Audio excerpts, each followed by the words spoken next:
Early childhood mental health is described as a young child's ability to experience, regulate and express their emotions, form close and secure relationships, explore their environment and learn. They do this in the context of their family, community and cultural experiences. Children who have difficulty managing their emotions, exploring their surroundings and building positive relationships are more likely to experience greater challenges throughout their lives that may persist well into adulthood. Early childhood mental health it's almost surprisingly important in the early years because it's a foundation for so much of what constitutes emotional health and social well-being thereafter. It's a really critical developmental period. So they're moving from the world of their very intimate social relationships within their families to a much wider world, and that's where it all starts. The early years set children up for the rest of their life, and there are very key experiences that children need to have early on in order for the right connections, if you like, to develop, which lay the foundation for later functioning throughout childhood and into adulthood. And so the brain grows incredibly rapidly in the first few years and it's quite extraordinary how much is going on in the brain in the early years. So how do you know when children, their families and early childhood educators are experiencing good mental health? I think it's a question often about participation. So when children are doing well in terms of their mental health, they're really engaged in the environment that they're learning.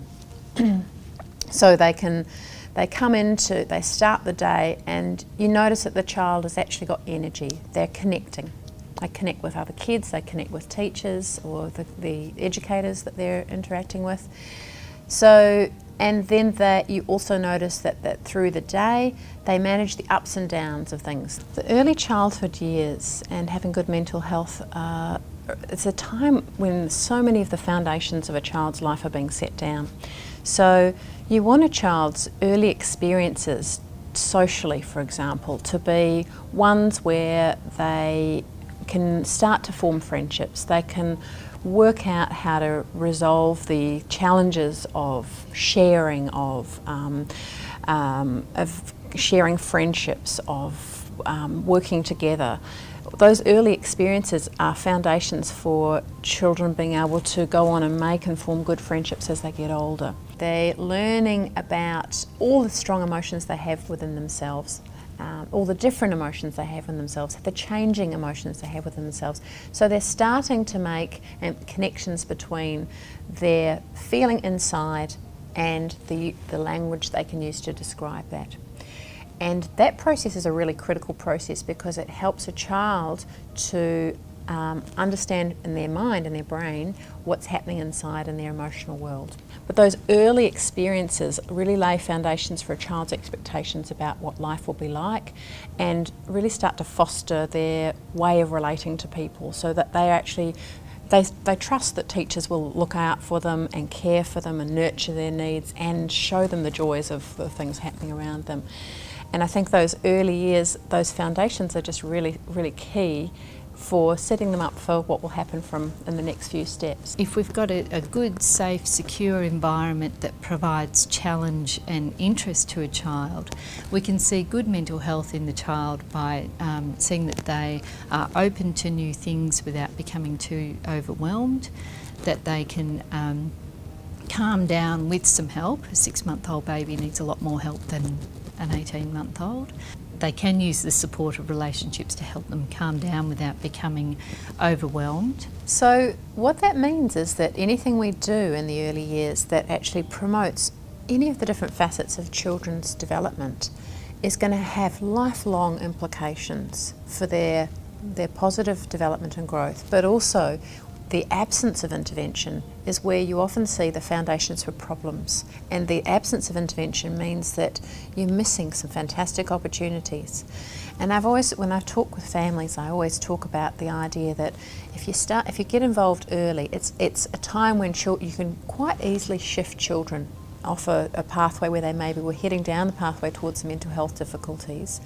But it's a time when a little bit of change, a little bit of tweaking in the way parents and carers and early childhood educators are working and interacting with a child can lead to some really quite different ways that the child might react and respond. When early childhood educators are mindful of children's mental health, then the decisions that they make every day, which are numerous, start to be informed by that knowledge. So they start to be able to make a decision around routines and arrivals and group times and experiences inside and outside that have, if you like, a flavour of supporting children's mental health. Those decisions start to be shaped by our mindfulness of the way that children experience them through their emotions and their social interconnections.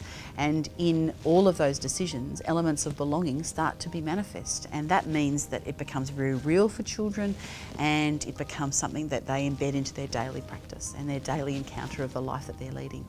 It's important for all educators in a service to understand what mental health is about, what it means, how it relates to children's well-being in general. I think in the service philosophy statement, I think it goes back to that, if you take your philosophy statement really seriously, that it needs to be absolutely front and centre, that the main concern of the service, no matter where it is, what type of service it is children's mental health or children's well-being.